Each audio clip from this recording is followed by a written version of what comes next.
Hello everybody, welcome back to the Motown X channel. I'm your host, the Mex Canadian, and we've got a trade deadline video for you today because the trade deadline has come and gone, and the Detroit Red Wings did actually make some pretty significant trades. And by some, I mean they made one significant trade and another one that just kind of makes me sad. And we're going to get right into it with the first one, where Elmer Soderblum was traded to the Pittsburgh Penguins for San Jose's third round pick. And that's makes me sad to see Soderblum go because I really liked Soderblum. But at the end of the day, he wasn't doing anything, right? He wasn't just like a jersey, mind you, but offensively he wasn't providing anything. And I mean, he was really great at providing pressure. That fourth line of him, Rasmussen, and who was it, Appleton, were really good at providing pressure in the O-zone, but they weren't converting on any of the chances that they had. They weren't converting on any of that pressure, and at the end of the day, he ended up being a healthy scratch for the last 2 or 3 games, and now he's gone. So it sucks, because I really do believe that Soderblum has just his size alone, like he's 6'8", 252 pounds or something like that, like he's got the size and weight to have longevity in this league, but he's also got the hands of somebody who's 5'11", 6 foot, right? He's got all of the skills. He's got a decent shot. I won't say it's anything special, but he's got an all right shot. And so I think it just never came together in Detroit like we were hoping. And he didn't get necessarily the ice time or the chance to do it either. Like, he made it the team, like his rookie season, he made the team, played about 15, I think he played like 20, 30 games his first season with the Red Wings, and then he got sent back to Grand Rapids. He didn't come back up for the next season. He was still in Grand Rapids. Then eventually the Red Wings were forced to bring him up this season permanently because his contract was, he wasn't on his ELC anymore. So they were forced to have him on the roster. And like I said, he looked fine. He just couldn't convert offensively. And at the end of the day, it's a goal scoring contest, right? If you're not scoring goals or helping score goals, then you're not long for being in the lineup. But I do believe and hope that the best for him, and that he will still have a prominent role, maybe not prominent, but he will still have a role on NHL teams in the future. But that was the Soderblum trade. The big one everyone's talking about is the Justin Falk trade, where the Red Wings picked up Justin Falk for Justin Hall, Dmitry Buchelnikov, Detroit's first round 2026 pick, and San Jose's third round pick that we got in the Elmer Soderblum trade. This was the big one, and it got a little dicey because right around it hit 3 o'clock, and there were no other trades announced for the Red Wings. But not announced, but it was around 2:45, 2:50. Where the insiders were starting to say that the Red Wings are coming out as the front runners for Justin Falk. It's looking like the talks for Justin Falk with Detroit are heating up, and lo and behold, it was, and Detroit got Justin Falk. Now, a lot of people are complaining about the price because Justin Falk is 33, he's going to be 34, and he's got a year and a half left on his contract. So a lot of people are complaining about getting him for the price that they did, and I understand that, mind you. I do. It's a lot, and a lot of the prices this year at the trade deadline were a lot. That's why we didn't see any of the big names going, right? Like Vincent Trocheck wasn't traded, Robert Thomas wasn't traded, Elias Pettersson wasn't traded, Rasmus Ristolainen wasn't traded. A lot of the big names that were rumored to be on the block for this trade deadline weren't traded. Side note, if you guys hear a child in the background, that's my niece. She's a very loud person, and I have no way of keeping that sound gone right now within the time frame that I need to get this video out, because the Red Wings play in about 40 minutes. So I needed to get this video out, and so if you like that stomping you probably just heard, that's her running around the house.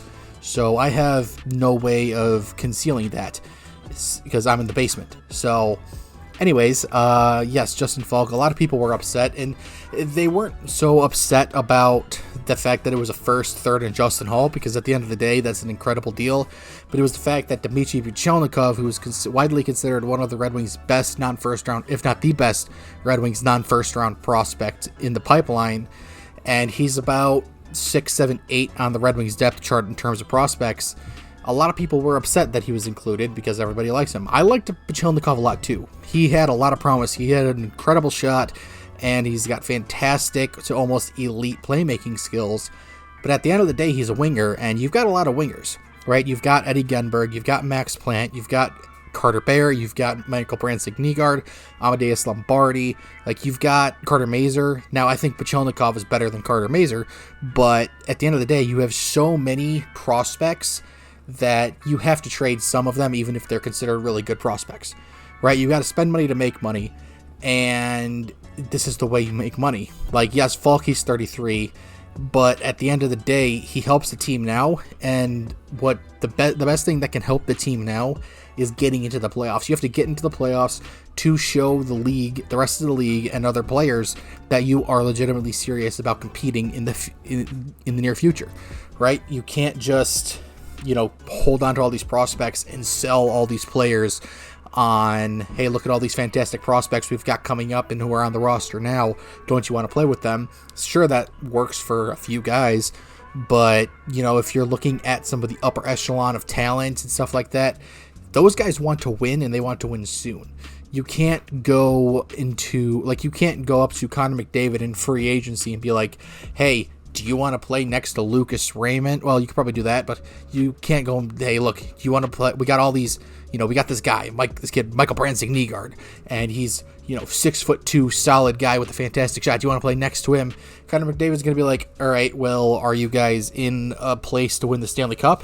And no? Okay, well, then I don't want to come to you, right? Like, now granted, you can make the argument in that situation that adding McDavid puts you in a place to win the Stanley Cup, but can you convince him of that, right? Can you convince McDavid that you've got all of these prospects and all of these young guys coming up and who are on the roster, that if he comes in, he is the one piece that gets them to that cup window, right? That gets them to the Stanley Cup. And like I said, you can make that argument, but there's a very good chance it doesn't work out. And so you have to show all these top players, like Jason Robertson. He's an RFA at the end of the season, and the likelihood of Dallas being able to keep him and pay him the money that he's going to be asking for, which is going to be at least like $11 million, Dallas can't afford that without moving out a lot of their roster already, even with the cap going up. So if you want to entice Jason Robertson to come here in free agency or with a trade, then you've got to make them realize or show them that you are legitimately serious about competing. And making the playoffs does that, and Justin Falk helps make the playoffs now. Dmitry Pachelnikov, sure, he could have helped you. He can help you win the cup 2, 3, 4 years from now, but that's 2, 3, 4 years from now, and in 2, 3, 4 years, Larkin's going to be in his mid-30s. Raymond and Seider, they'll be in the middle of their prime. Like, you can't spend all that time waiting and hoping that these prospects that look elite, end up becoming what we hope they become, right? It's like Nate Danielson. I love Nate Danielson, I think if he was to go back in a trade for Robert Thomas, I would do that in a heartbeat. Right? I think Nate Danielson's absolute ceiling is Robert Thomas.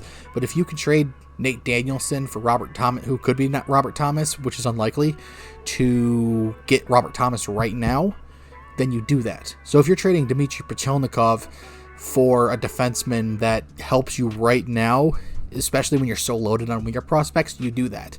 And like I said, I love Pachelnikov. I think he probably would have been really good in this league, but you can't, in the position the Wings are in right now, if they don't make the playoffs this year, that's a decade without the playoffs. And we've seen how well that's worked for Buffalo, right? Buffalo hasn't been able to entice top free agents to their team for over a decade because they have not made the playoffs. And now obviously they're blowing that out of the water this season, but so are the Red Wings. And, with just making the playoffs shows all of these free agents and all of these guys with no trade clauses to waive or sign in Detroit, and Falk helps you do that. Now if you don't make the playoffs this year, which would be a monumental collapse, then we can start having another conversation. But it's better to get somebody who helps you right now than somebody who might help you 2 or 3 years down the line, right? And I know I've been a massive be patient and don't empty the cupboards, and I'm still like that, right? I don't think we should trade Carter Bear. I don't think we should trade NBN unless it's for an insanely massive help right now guy, right? Like if you're trading NBN and on the other side you're getting Jason Robertson, yeah, do that all live long day. But, you know, if you're looking at getting a top 4 defenseman like Faulk, and, you know, they're like, okay, but we need a young prospect to throw in here, and your options are, you know, NBN, Bear, Pachelnikov, you're going to throw Pachelnikov in there all the live long day, right? So I'm not upset about it. It sucks that Pachelnikov's not going to be here. Like I said, I think he probably would have done really well, but we don't know that for sure. And at the end of the day, you can't wait for something that might happen. So anyways, yeah, that's the Red Wings trade deadline. Justin Falk, I think, fits perfectly with this team. Slots right into your second pairing, probably with Ben Sherratt, unless, you know, Todd McClellan thinks that Johansson can be a top 4 D-man and you slot him next to him. I don't know how that's going to work out. Steve Yzerman says that they expect Justin Falk to be with them for their game against New Jersey on Sunday, I believe. And it'll be interesting to see how that lineup goes. Because this allows you to move Sandy Pellikka down to the third pair and help shelter him more. You know, instead of just cutting down his minutes, you're able to give him better matchups, right? You know, instead of putting him on the second pair and only playing him, you know, 4, 5, 6 minutes a night, then you can put him on the third pair, increase his minutes, but still keep those lower matchups. And I think it opens me wonders for him. It takes a lot of pressure off of Seider, Ed, and even Sherratt to an extent, you know, because Falk can play some pretty tough minutes. He's played an average of like 20-something minutes a night on St. Louis. And I wouldn't put too much stock into Falk's numbers this season because St. Louis has been awful, right? So I wouldn't put too much stock into his numbers this season. And overall, he's proven throughout his career that he is a guy. He hits, he can score, and he's steady. So anyways, that's just my thoughts on it. Let me know what you guys think in the comments below. And let me know if you guys wish that Steve Yzerman if you guys think Steve Yzerman should have done more moves at the trade deadline, right? So, I mean, to recap, the Red Wings for this trade deadline brought in David Perron and Justin Falk, and who was going out, Elmer Soderblum, Justin Hall, and a few draft picks, and Dmitry Pachelnikov. Question time, because I almost forgot about them. We got 2 questions coming from Twitter. First one from Darth Raider. Which prospects do you think will be in the top 6 the next 2 to 4 years? Well, this heavily depends on if they plan on making any big trades, right? Because the obvious answer here should be Carter Bear and Michael Brandt-Signigaard. They should be your next 2 big wingers that show up to fill out the top 6. But that's barring any trades, right? And if you're trading one of them, then my next best guess would probably be someone like, maybe Lombardi, but he's a bit small. Max Plant and Eddie Genberg are still around there. You know, you've got options in the pipeline, but it all just depends on how trades shape out and, you know, if any of these players get moved at another deadline in the offseason, stuff like that, because it's still a very real possibility, right? Like, the Red Wings don't have a first-round pick anymore for this year, so, you know, at the draft floor, anything can happen. Maybe NBN or Carter Bear gets traded for Jason Robertson, right? Because Robertson's only an RFA, so, you know, you can still trade for him. And if that happens, I would assume one of NBN or Carter Bear gets put in that trade, or even, you know, if Robert Thomas gets moved, right?